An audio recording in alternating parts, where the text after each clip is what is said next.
Lesley was a good-looking young man. She was very attracted to him. He was a nice guy, fun to hang around with. I felt that he had thoughts about females that were not healthy.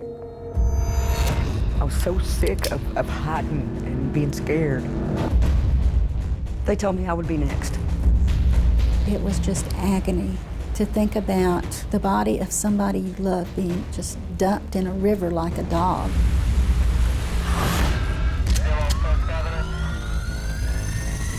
I wanted him dead.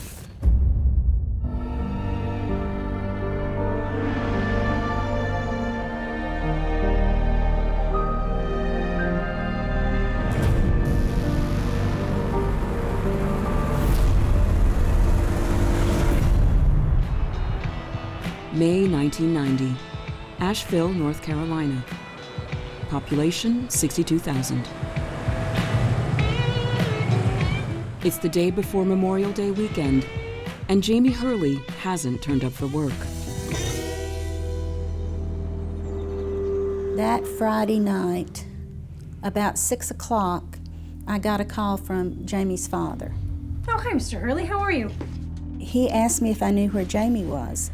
He said that her employer had been trying to call, and all they could get was a busy signal. So I told him I would go over to the house and see what was going on. It was a cute little house, and it was never locked, and so people could just come and go.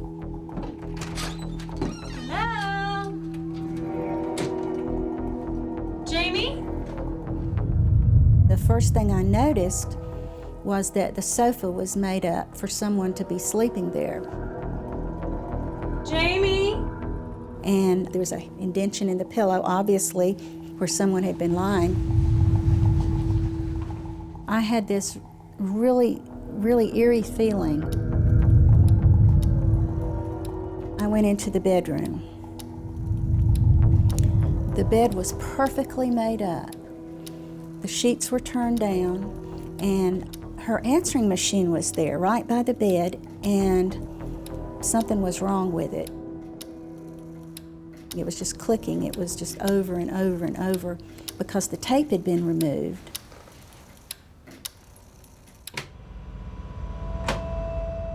It was very chilling.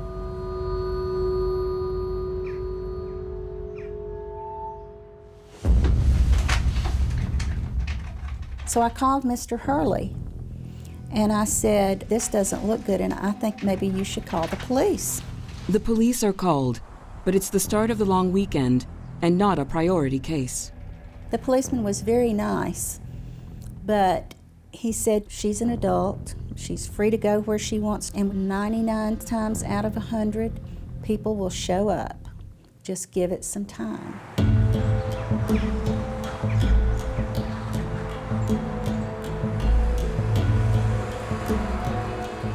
We got the word out, and all her friends came to the house.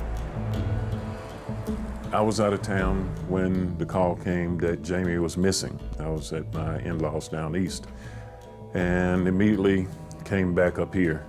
We were there Saturday, Sunday, and Monday. We just hung out at the house all day.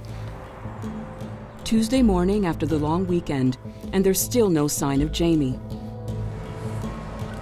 Asheville Police Department goes into action. Boys, good weekend. Sergeant Ted Lambert is assigned to this missing person case. He's convinced that she's probably off on a long weekend with a boyfriend and that it'll turn out to be nothing. We were all bewildered. We didn't know where to turn or what to do next. And I don't think anyone wanted to go thinking that she had been murdered. Hi, I'm Detective Ted Lambert. I was the first one he interviewed. What did I think had happened? That kind of thing. Was there anything suspicious? Anything out of the ordinary? Sarah tells the detective that just before Jamie disappeared, she had a visit from someone from her past. 5 years earlier, Jamie worked at a juvenile correction center. One of the boys she had helped there, now a young man, had reached out to her.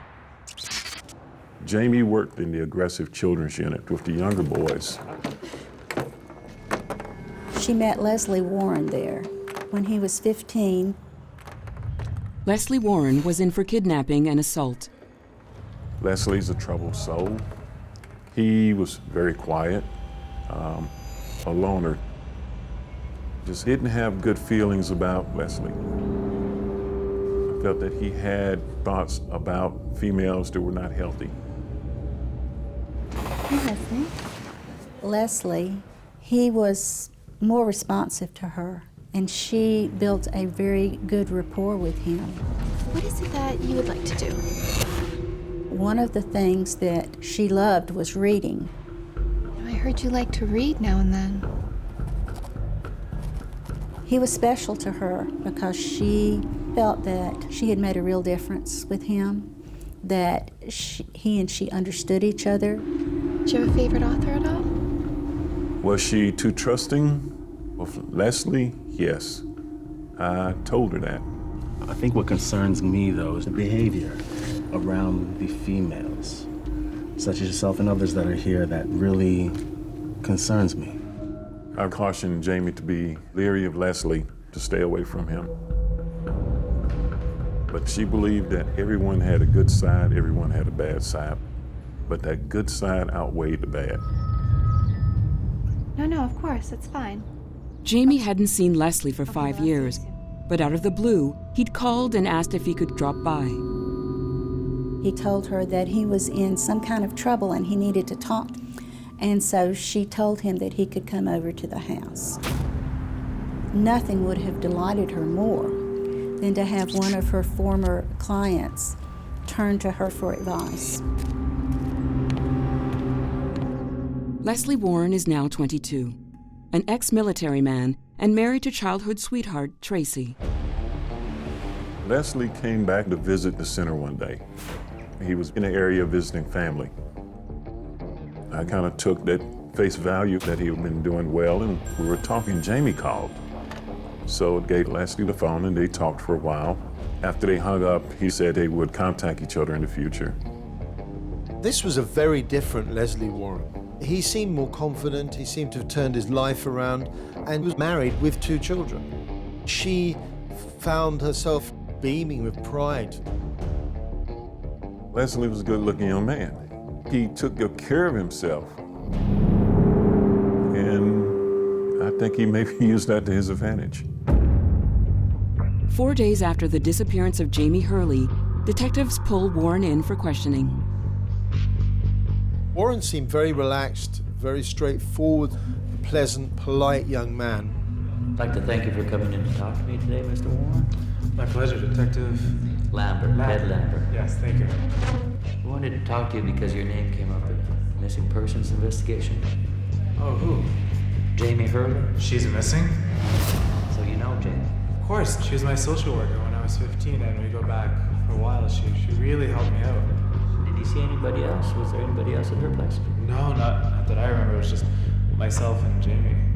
We had dinner, chatted about the past, and now it's around 8 o'clock. Do you think something happened? He assured officers that, yes, he'd been there, but he'd left the previous night. So you didn't stay over at her place? No, I had to go home. I worked the next day. You know how it is. He had such warm charm and seemed to them such a normal person that Warren was not detained by the cops.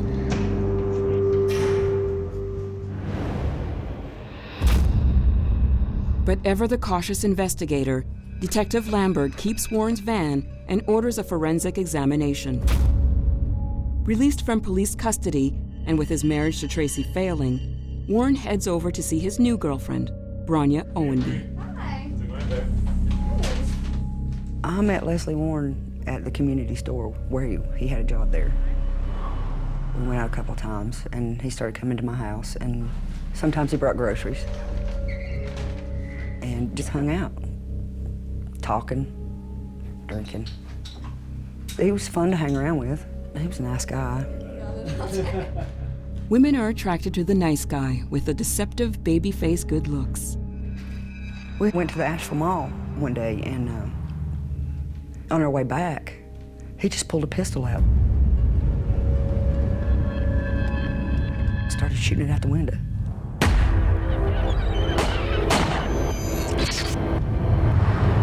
I asked him, "What, are you crazy? You know, there's no telling where that bullet's gonna come down." Scared me, because you know, I didn't like stuff like that. I was loud and liked to party, but leave the gun in the car.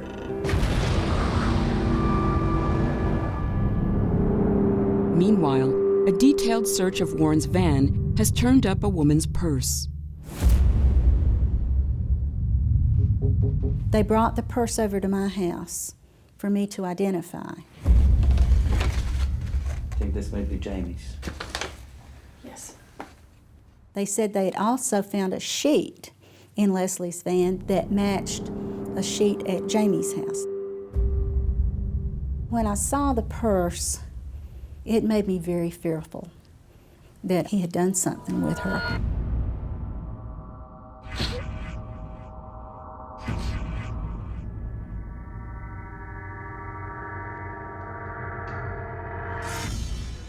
One morning, Lesley said that there was a detective coming to talk to him about some missing woman.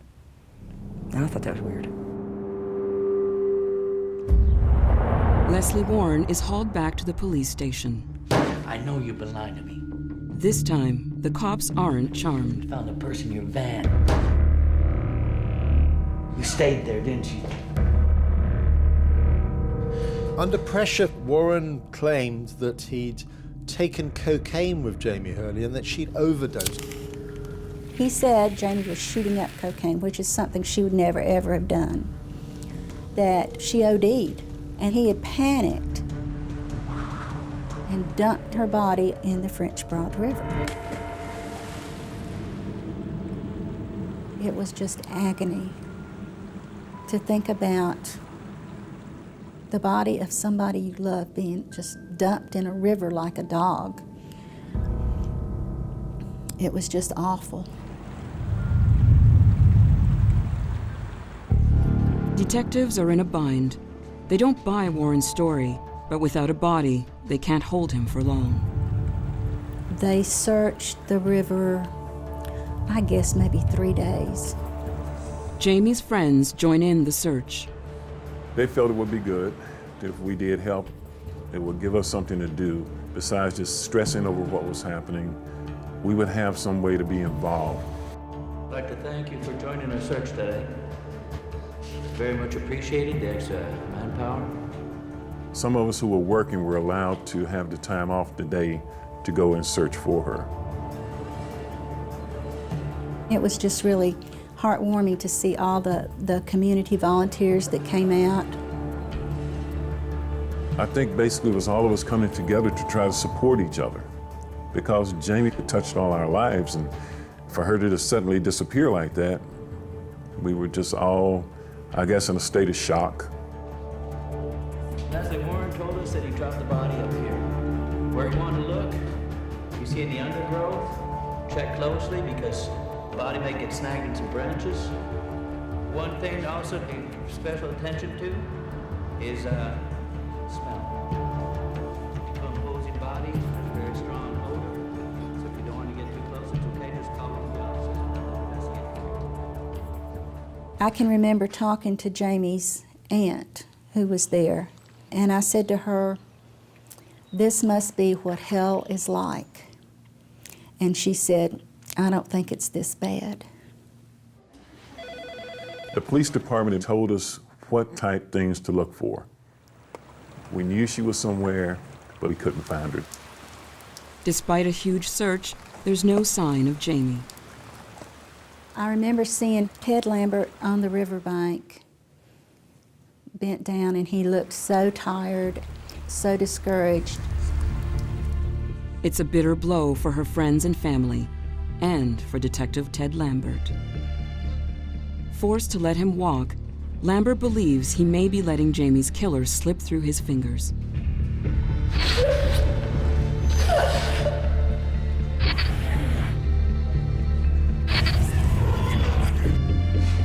Warren's bond is set at $1,000.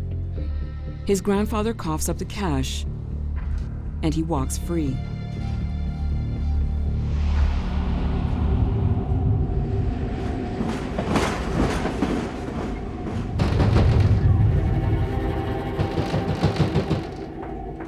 It was like 2 or 3 o'clock in the morning.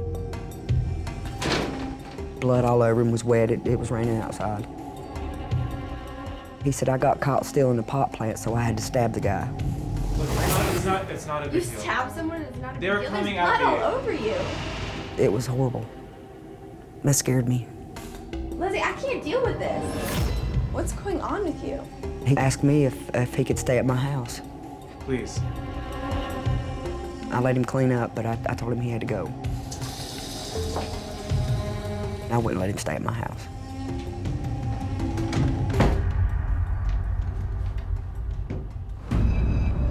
The next day, Warren turns up at a motorcycle dealership to test drive the Kawasaki. He drives off on it and never comes back.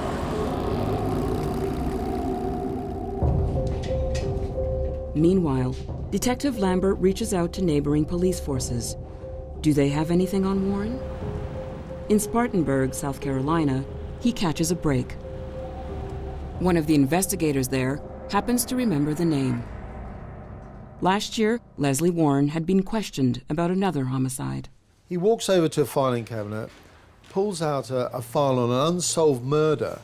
The file is less than 1 year old, and it refers to the murder of Velma Gray. 42-year-old Velma Faye Gray was a singer in a local dance band. She disappeared while driving home after a gig in Asheville. Her body had been dumped in a lake. Her killer was never found. My sister, Velma Faye, played in the band with me and my wife. The band was Reflections of Greenville. She was a singer, had a beautiful voice. Everybody loved her, and she played keyboards and had one of the best harmony voices of anyone that we ever sang with. She could pick up a harmony part, and actually she could teach us the harmony parts. Most of the time, Velma Faye rode in the motorhome or the van with us. This particular evening, she drove up. That evening when we got through, she left a little ahead of me. We said our goodbyes, and that was the last time I saw her.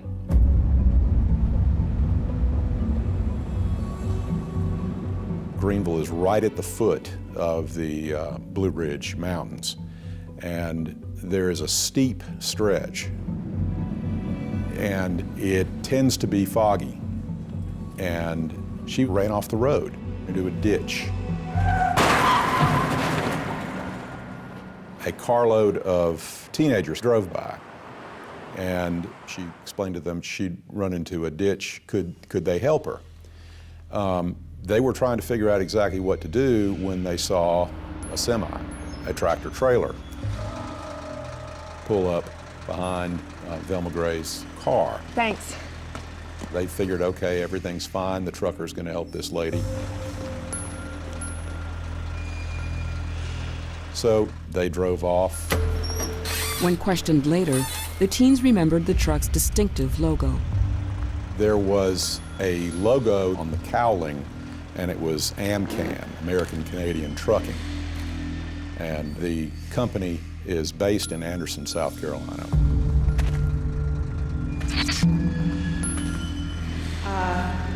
I just drove my car into the ditch.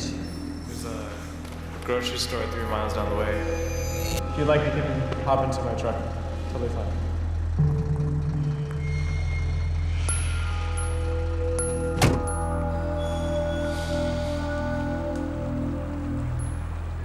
At 8 a.m. the following morning, Velma's body was found by fishermen, floating in Lake Bowen. The autopsy revealed she'd been beaten and strangled. We started looking for the truck driver as a witness. It was amazing to me why he would not come forward and say, I'm the one who was there at the scene. Detective Lambert digs deeper. He checks through AmCam employment records from the time of Velma Gray's murder and finds the name Lesley Warren. Lambert heads back to Asheville, where he pulls together a small team to investigate Warren. He strongly suspects that he's behind more than one murder. First up, detectives pull in Warren's ex-girlfriend, Bronya Owenby. North Carolina law enforcement came to my house and picked me up and told me that I needed to go to the Asheville Police Department. That's when I learned that they were looking for him. Bronya mentions that she was with Warren in his truck on the same night of Velma's murder. I told them that Lesley Warren and I went to South Carolina and stolen the truck. Warren was one of their regular drivers, but he often stole trucks from Amcan to go joyriding after hours. I didn't know we were stealing it, but he just walks right in, grabs the keys, and partied back up here in the truck. We parked it up, and he just sat there, wouldn't come out. I told him, I said, what's the matter with you? Come on out. Drink a beer. He took me back to my house, and evidently after he dropped me off, that's when he went to South Carolina. Detectives tell Bronya they suspect her ex murdered Velma Gray, and she needs to watch her back. It was scary. They told me I would be next, that he would hunt for me next. I told them that I was going to go get a gun, and that if he came to my door, that I would blow his head off. And one of the guys said, you got to do what you got to do. Now more than ever, detectives believe Lesley Warren murdered both Jamie Hurley and Velma Gray. The trouble is, they've got no proof, and Warren has vanished. With no new leads, they delve into Warren's history. Behind the good looks and easy charm, they discover a man with a dark past. Lesley came from a childhood where the father was abusive, that the father had burned down the family trailer, and that Lesley had witnessed a lot of this abuse.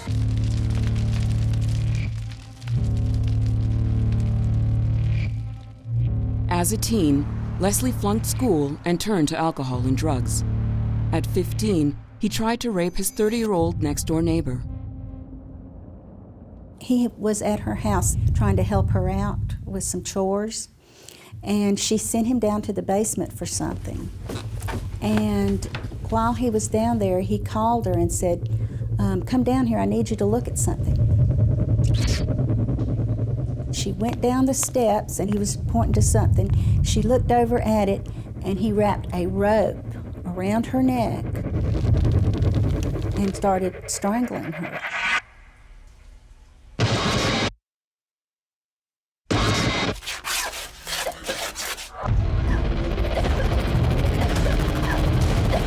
One of her relatives heard the commotion and came downstairs and socked him in the face.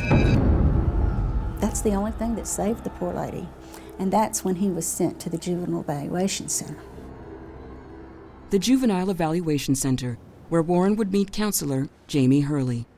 And now she's dead, and Detective Lambert knows he's responsible, but can't prove it. Until the case is blown wide open.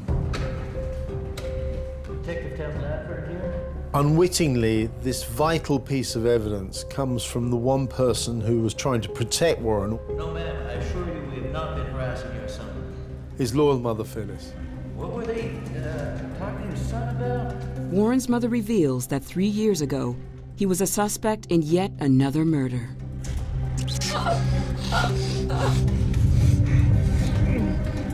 She casually mentions that Warren had been interviewed 3 years earlier in upstate New York about another missing girl. No, we're not involved with the upstate police department. What were they talking to your son about? Her name was Patsy Vineyard, and she went missing when Warren was serving in a nearby military base. Another unsolved murder where Warren is the suspect. Another body found floating in a lake. Detective Lambert gets right on the phone to the New York State Police Department. Senior investigator Bob Cook tells Lambert that he had his suspicions about Warren at the time, but he had an alibi for his movements, and he didn't even come across as a bad guy. In fact, as Cook said, he had this baby face that looked so goddamn innocent. As with the Velma Gray murder, detectives in New York had ruled Warren out of the investigation. But for North Carolina detectives, the puzzle pieces are fitting perfectly. They fear they've got a serial killer on their hands. Worse still, he's on the loose.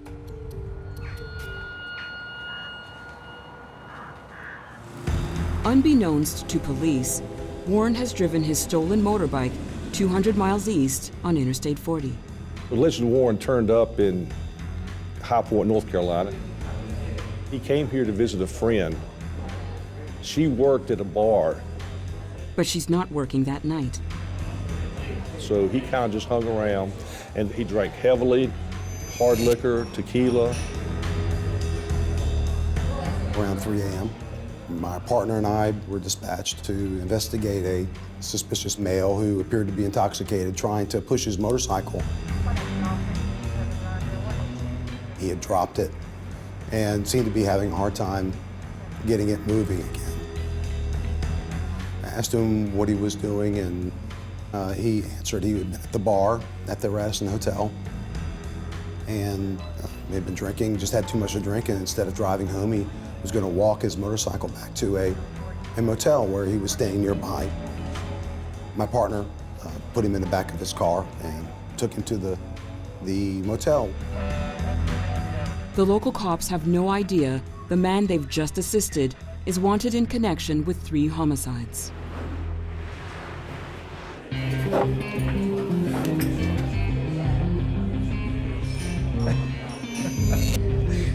Next day, back at the same downtown bar in High Point, smooth-talking Warren is flirting with the bartender. What are you doing after your shift today? Probably. Are you sticking around? Well, it depends. Katherine Johnson also worked in High Point part-time as a bartender. Yeah.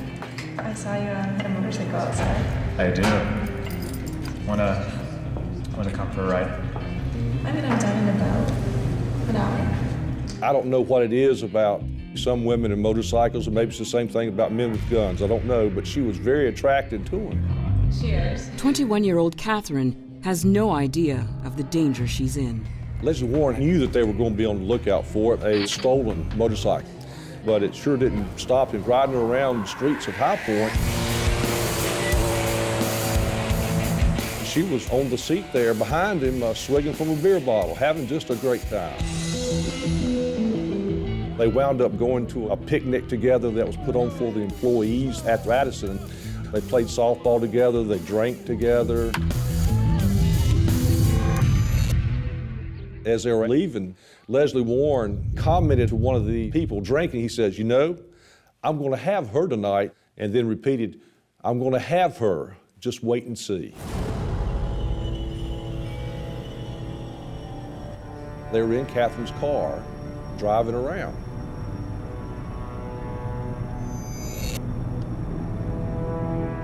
They turned down this little side road to this deserted park.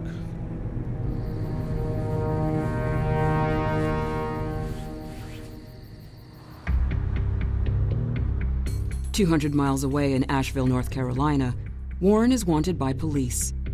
Detective Ted Lambert is building a case against him for the murders of Jane Hurley, Velma Gray, and Patsy Vineyard. He fixes his hopes on Warren's wife, Tracy. Will she do the right thing and spill the beans on a drug-taking, womanizing husband?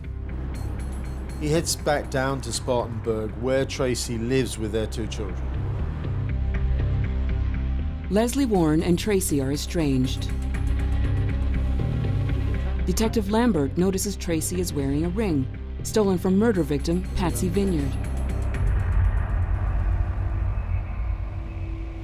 Do you know why I asked you to come in today?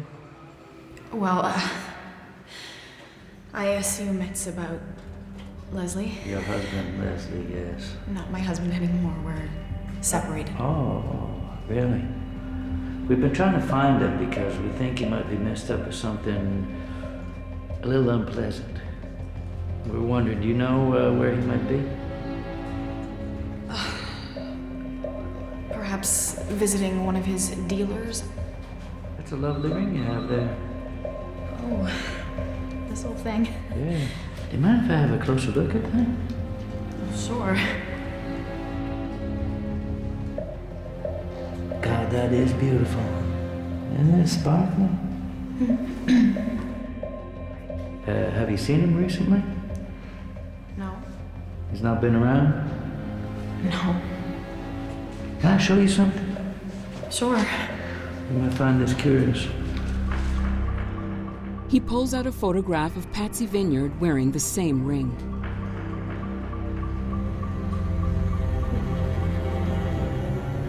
Under pressure, Tracy admits it was a gift from Warren. And there's more. She revealed that Warren had confessed to killing Patsy Vineyard. He told me that her husband asked him to because she had cancer and he didn't want to see her suffer. For Detective Lambert, it's no longer a supposition. Armed with Tracy's admission, he's certain Warren's guilty. Now, he needs to catch him. Can we put a trap and a trace on your phone? Can we do that? Yes.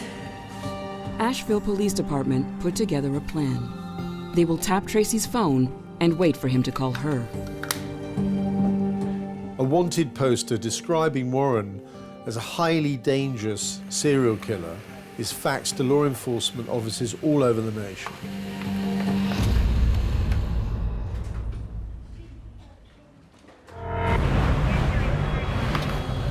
A massive manhunt swings into action across 3 counties.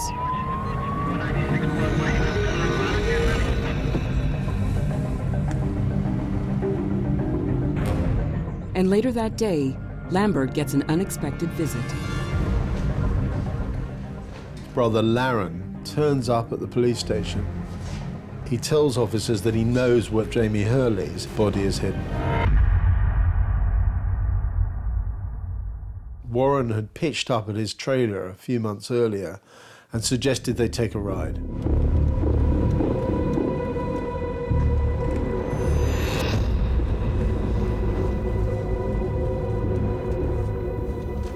Lesley? What? What did you do? She OD'd last night. He needs Laren's help to dispose of the body.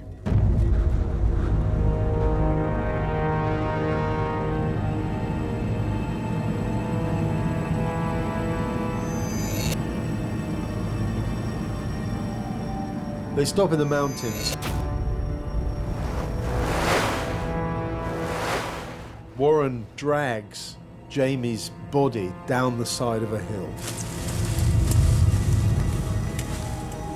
Then Warren scrabbles out a shallow grave.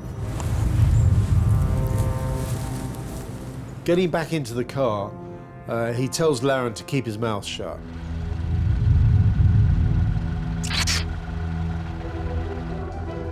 Warren's brother leads officers to a remote spot deep in the Blue Ridge Mountains. I got a phone call from a friend of mine who had a police radio in her house, and she said, I think they found Jamie's body.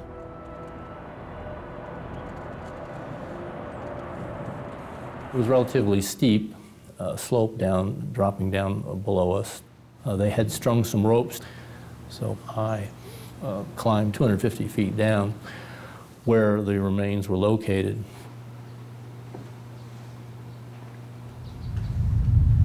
We proceeded to uncover the body. The law enforcement agencies had also brought dental records and confirmed that the remains were in fact of Miss Hurley.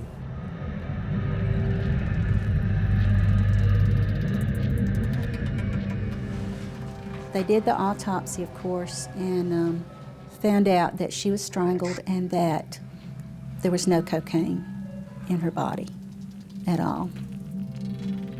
So much for Warren's story about Jamie ODing. Didn't happen. Finally, Detective Lambert knows he has the right man. But the clock is ticking. Warren could strike again at any moment.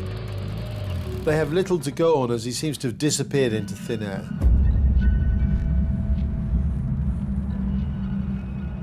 But they're about to get the biggest break in the entire case. At 2 p.m. that day, Tracy takes a call from Warren.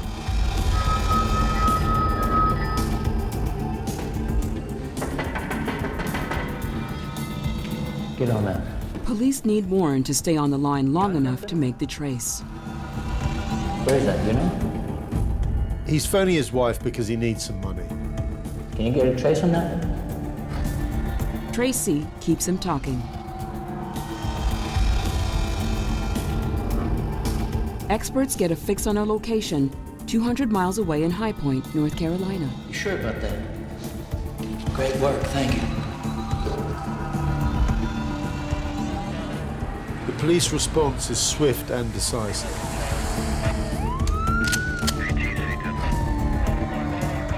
"20 minutes later, High Point detectives converge on a small wooden house.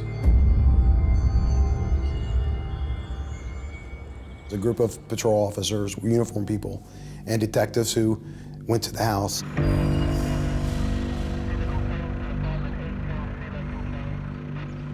We were concerned about covering all the exits in case he wanted to try to run for it. Police block off the street. They tell residents to stay in their houses. They're going to have to try and take Warren without violence. We called the girl who was renting the house and said, "Is Lesley Warren there?" This is the police. Put on Lesley Warren, ma'am. We have that surrounded, come out, you're under arrest.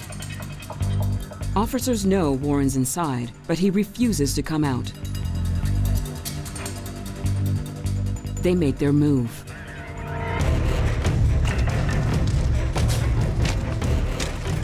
While officers inch across the yard, a SWAT team takes aim at the front door.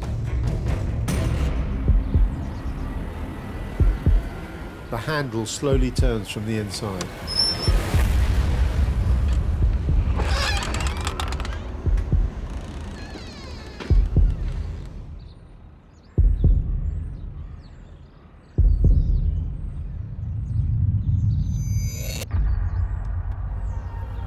And there's Warren. Didn't make an effort to run or struggle or anything. He wasn't upset. It was just like he expected his arrest would happen.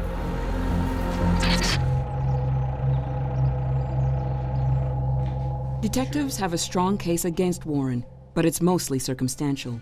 They need a full confession You got 3 hours, you're gonna be here in 3 hours. You got and pull together an audacious ruse to make him crack. gotta look like it's all about him. Ted had talked to behavioral profilers at the FBI, asking them, how can we make it as uncomfortable as possible for Lesley Eugene Warren to make him talk? And they had suggested making it look as big as possible. So they had a whole room at the Asheville Police Department set up as the Lesley Warren Task Force. They had pictures of each of the victims blown up all around the room. They had fingerprint cards all around the room. They had filing cabinets with drawers marked with the name of each victim. The inference that, boy, we got a whole drawer full of evidence on each one of these cases. We got your fingerprints on all these cases. We know what you've done.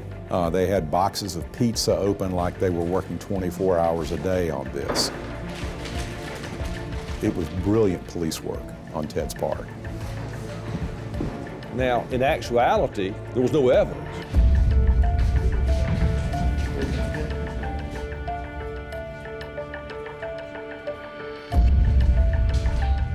Cuffed and shackled, Warren is slowly walked right through the fake incident room.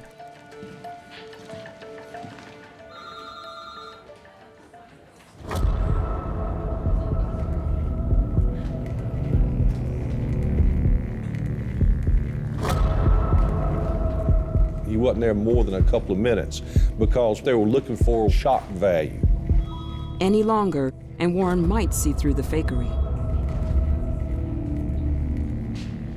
They had arranged for Ted Lambert to be the only person to talk to him in that room. Hey, Lesley. How you doing? And Warren's eyes just hit the floor. He didn't pick his head up again. The interview room has been specially prepared as well. The chair legs have been sawn down, literally, to keep Warren off balance. Ted Lambert said, Lesley, you saw what was in that room. The only thing you've got going for you is the truth. You need to tell us the truth. Jamie Hurley? You killed her? Within minutes, Warren is confessing. Yes, he killed Jamie Hurley. Her also? Yes, he killed Velma Gray.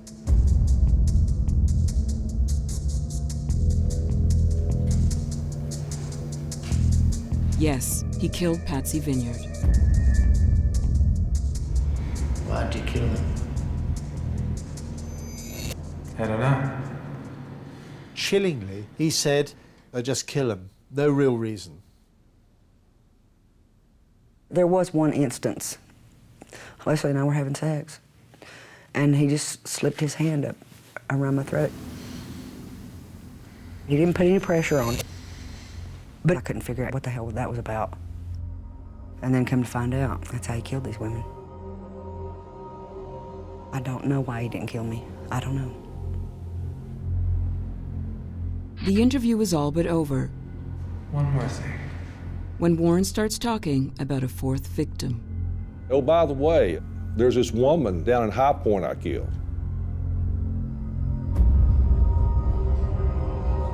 Everybody got real quiet, their ears pricked up, and he started to describe the murder of Katherine Johnson. Warren tells officers he met Katherine only last weekend in a bar, and they went for a drive.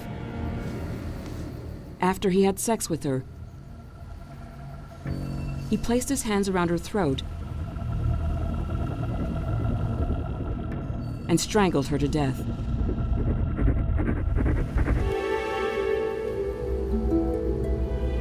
It takes more than a minute to strangle somebody to death. Just watch the clock. It is a long, intimate murder. He was devoid of empathy. I'm not so sure he even got a huge adrenaline rush out of it. And at that moment, he felt like it. And he just strangled her to death right out there in the middle of that field. Picked her body up and loaded her into the trunk. Then he drove the car away, and he wound up parking it in the Radisson parking lot. He reversed in. He wanted the trunk to be back against the wall where nobody would be likely to smell or find the body for a while.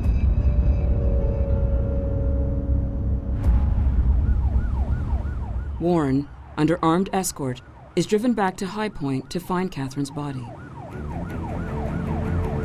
They assembled a forensic squad and they went over to the Radisson and they did find her vehicle reverse parked into a parking place. They noticed the large number of flies around the trunk, and in the trunk, Katherine's body. There was a high degree of decomposition, and it smelled bad. It was the awful remains of a beautiful young lady. Like many successful serial killers, Lesley Warren had an unassuming quality about him, something that did not cause people to take alarm at his presence. Whether you call that charm or whether you call that manipulation, it knocks a wall down, and Warren possessed that. Lesley Warren's trials for multiple murder opened in September 1993 in Greenville, South Carolina. He came in, he was not very big, he was not imposing. I'd always thought if somebody walked in the room, you would know that that person was a serial killer. The temperature of the room would drop 15 degrees. Nothing like that happened. He just looked like somebody from down the street. He did not look remarkable at all, and that to me was a huge surprise. During the trial, Warren just sat there. I don't recall any emotion at all. He just stared straight ahead, very emotionless, no facial changes or anything. He would answer the judge's questions directly, but other than that, he just sat very composed. I think that kind of angered a lot of us. How dare you just sit there knowing what you did, not even to the family, not even to the friends to say I'm sorry or anything. It was just that same blank stare the whole time he was in there. I was pushing for the death sentence. I wanted him dead. First time I saw him, just instinctively, I said, let me have him. I'll deal with him. It was a nightmare.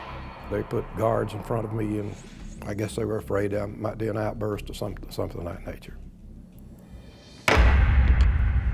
When the death sentence for the murder of Jamie Hurley is announced, her brother Lee stands up in the court. As Lesley Warren is ushered past him, Lee Hurley lights a match. Hey, Lesley!